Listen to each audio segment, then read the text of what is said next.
exponential growth, it happens more places than you might think. Population, obviously, and bacteria in your body, yeast in a wine vat, global warming, methane leakage, industrial escalation. It doesn't matter. Exponential growth is everywhere and must be understood.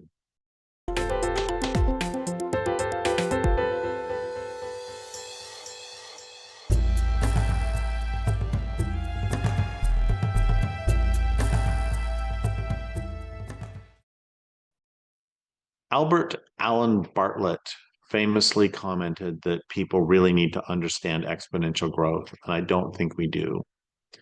Exponential growth is the growth to a power. It's not additive. Like if you go 1 plus 1 is 2, plus 1 is 3, plus 1 is 4, that's a straight line. On the other hand, there's a famous question, a famous brain teaser that I remember learning as a kid where somebody was given a choice of how much rice he could receive, and he could either get 50 grains of rice for every square on a chessboard, or he could get 1 grain of rice for the first square, 2 for the second, 4 for the third, 8 for the fourth. So every time it would double. And it ends up, if you choose the latter, you would end up with more rice grains than there are in the entire world, because you get 1, 2, 4, 8, 16, 32, 64, 128, 256, 512, 1024, 2048, 4096, and I can't do the math in my head after that. But they go up fast. And it's the same with anything, even if it's a fairly small number. So if you have $100 in the bank account and you get 2% interest, then it's $102 next year.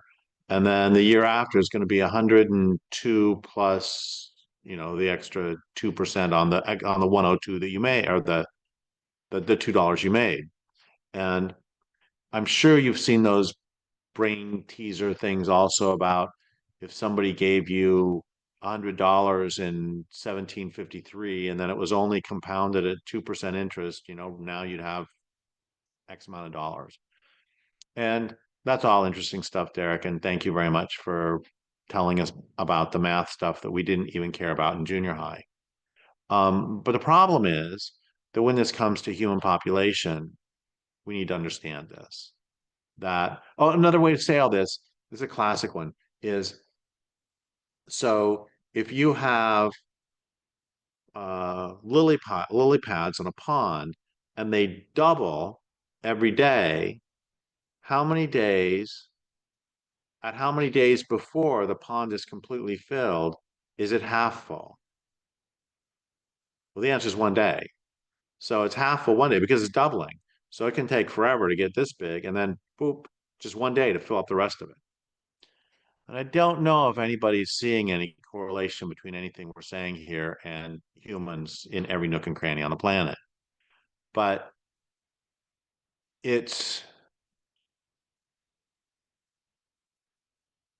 there are so many humans that with a reasonably small percentage growth every year, it still ends up with being a lot of humans. When you have 8.2 billion humans on the planet, it doesn't take much to end up with every single day. Every single day, there are 220,000 more humans born than die. There are 220,000 extra humans. I'm not saying there's 220,000 births. There are 220,000 more births than deaths. And this all gets really interesting to me for a bunch of reasons. One, it's horrifying, because what this means is the county I live in has, I don't know, let's say 40,000 people in it. That means that there are 5.5 of these counties every single day. This means that there is a city of 1 million people added every 4.5 days. This means that there are a city of 10 million people every month and a half. Every single month and a half. They got to go somewhere. And them going somewhere means that Nature's got to disappear somewhere. And another thing I find really interesting about this is that I remember when back in the 90s, Dave Foreman got in big trouble for basically mentioning that AIDS could be part of the earth trying to reduce human population. Got in big trouble for that. And the numbers weren't there. I mean, just forgetting human suffering, forgetting the non-human suffering caused by the human numbers, forgetting all of that, the numbers weren't there. And I remember when COVID started really hitting, and I don't want to get into any of the controversy. COVID exists, it doesn't exist. It was made by the Chinese, it was made by the Portuguese. I don't want to get into any of that. It wasn't made by the Portuguese. But I was like, I don't want to get into any of that. What I want to get into is if you accept the numbers just the accepted numbers, the numbers put out by the government. I know everybody's going to get mad at me. I was like, there were none, there were a billion. It's like, that's not the point here. The point is the numbers I was seeing were about 10 to 15,000 deaths per day at the peak. And the point I want to make, and we'll use other examples in a second, but the point I want to make is that as horrible as that is for those individuals and their loved ones who died, I'm saying nothing about that. We're talking numbers here is all. That's less than 10%. That's well under 10% of the average daily increase. The numbers are are small compared to that. And during COVID, I got really interested in this and I started looking at historical figures. And like the single bloodiest day in United States history was the Battle of Antietam. Or maybe it was the Battle of Shiloh. One was, it doesn't matter. Antietam and Shiloh were both very bloody days. And they, the population still went up. And during the entire time I looked up, I don't remember the numbers, I looked up the casualties during the siege of Stalingrad in World War II and the entire Battle of Stalingrad, which was one of the worst meat grinders of World War II. And the human population still went up, even though there were thousands of men dying every day. So it's a really, I just recently learned, I don't know if these numbers are true because everybody lies in war, but I recently saw articles, again, take them for what they're worth, that there are a thousand Russian soldiers dying every day in Ukraine. Again, leaving off the human suffering, leaving off the non-human suffering, leaving off all that. That's only 1/220,000th of the thing I'm trying to get at is the magnitude of these numbers that you could have just a terrible disease that was wiping out 100,000 people a day. Population still be going up. You could have a disease wiping out 200,000 people a day. Population would still be going up. And as the human population gets bigger, barring things like decrease of fertility, I mean, the numbers are just going to go up. Part of what makes all this worse is that the exponential growth of human numbers is not acting alone. There's also exponential growth in the use of technology that's magnifying the effects that every human has on the landscape. So somebody with using high technology does far more harm to the planet than somebody doesn't. And another thing that is causing great harm is what we are doing to the planet as we attempt to ignore or to promote this continued exponential growth.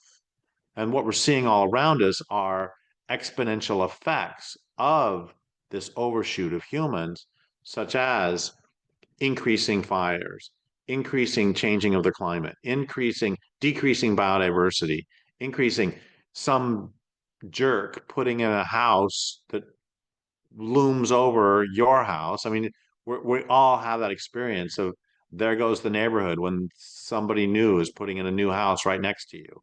And this is happening. And if you feel bad about it, what do you think the ground squirrels think about it? And what do you think the trees think about it? They like it even less.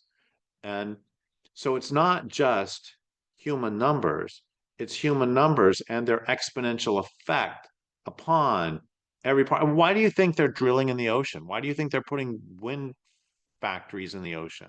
It's because they need to suck up every bit of energy they can in order to maintain these ever increasing numbers of humans and machines. It's just the exponential growth of machines is even worse than the exponential growth of of humans.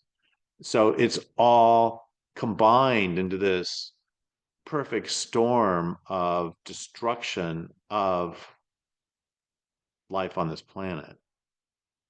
What I want for people to take away from this is the magnitude of these numbers. The people talk about, well, there's a couple more things. There have been a few times in the past that human population has gone down. There was a earthquake. There was an earthquake in the 16th century in China that killed 800,000 people in one day. Obviously, the population went down, and there were not 220,000 extra births that day than there were deaths because that was a long time ago, and with the population was much lower. And there have been other individual days. The last time the human population went down over any length of time was the Black Death, and so there's a couple points I want to make and I want to end with. One of them is that human population is going up a lot. And when people talk about these cataclysms that are tragedies for the individuals and their loved ones and can be miserable for everyone involved, none of those numbers touch population because it's just too small. I mean, the numbers are just overwhelming. So that's one thing. Even something like World War II, the population of the world went up during World War II. It's extraordinary. And World War One, same truth. I don't believe that the single most bloody day in World War One. I don't believe. I'm not sure, but I don't believe that the population went down on that day, even though World War One was one of the worst horrors of the 20th century. So that's one point I want to make. Another point I want to make, and this is the one I want to end with, is that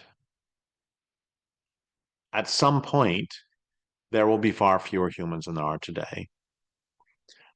This expansion, you cannot have infinite expansion on a finite world. And in fact, the world can't support a population that the world probably could support of humans right now is probably somewhere between 10 and 100 million. The population will go down. Every cell in my body wants for it to go down in a way that is not painful. And every cell in my body wants for us to have a voluntary transformation. Every cell in my body wants for us to reduce the number of births, not through draconian methods like forced abortions, but through making sure that every child is wanted. Right now, half of the children in the world who are born are not actively wanted. And it's a pretty easy solution to that. And if we don't do this voluntarily, nature will someday do it for us.